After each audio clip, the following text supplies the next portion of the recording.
Bonjour tout le monde, Madame la Ministre, Mesdames et Messieurs, chacun sa qualité, sa position. C'est un grand jour pour nous d'être ensemble malgré les conditions qui sont difficiles, dictées par la pandémie. Mais il y a le côté positif. On a la possibilité donc de travailler d'une manière hybride, présentielle et à distance.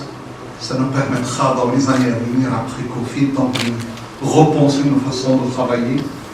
Aujourd'hui, on a presque 12 pays qui investissent chez nous, donc les différents continents, y compris bien sûr notre pays. On a dans les énergies renouvelables au-delà de 50 entreprises nationales et internationales qui investissent et qui investissent des dizaines de milliards de dirhams.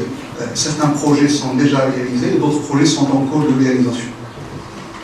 Nous allons entamer cette nouvelle décennie avec beaucoup de dynamisme. On prépare déjà un nouveau plan d'équipement électrique basé sur les énergies renouvelables et on attend donc la validation finale. Mais nous avons aussi préparé pas mal de dynamique, pas mal de plateformes, pas mal de feuilles de route. La première, c'est la feuille de route de l'hydrogène, qui a été préparé par nous tous. Plateforme fédératrice, un hub qui permettra à l'ensemble des acteurs en fait, de se rencontrer, de travailler ensemble et de collaborer pour le développement de ce secteur au Maroc et à l'échelle régionale et internationale. Donc en amont, on a imaginé en fait le cluster de l'hydrogène.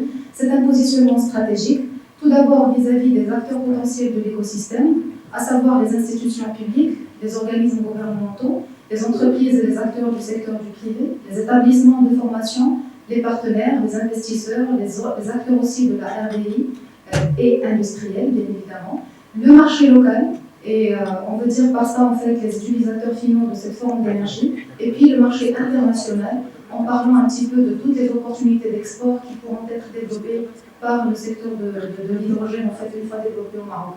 Donc vis-à-vis de ces acteurs-là, le cluster il va jouer en fait un rôle de fédérateur, de facilitateur. Il va essayer en fait de créer des liens, des synergies entre l'ensemble des acteurs pour, in fine, contribuer à structurer et à organiser un écosystème d'hydrogène, lequel écosystème sera appuyé par ce cluster à travers justement une assistance technique, un apport en fait en expertise, un apport en financement aussi. En tout cas, c'est pour répondre vraiment aux besoins et aux attentes de cet écosystème-là.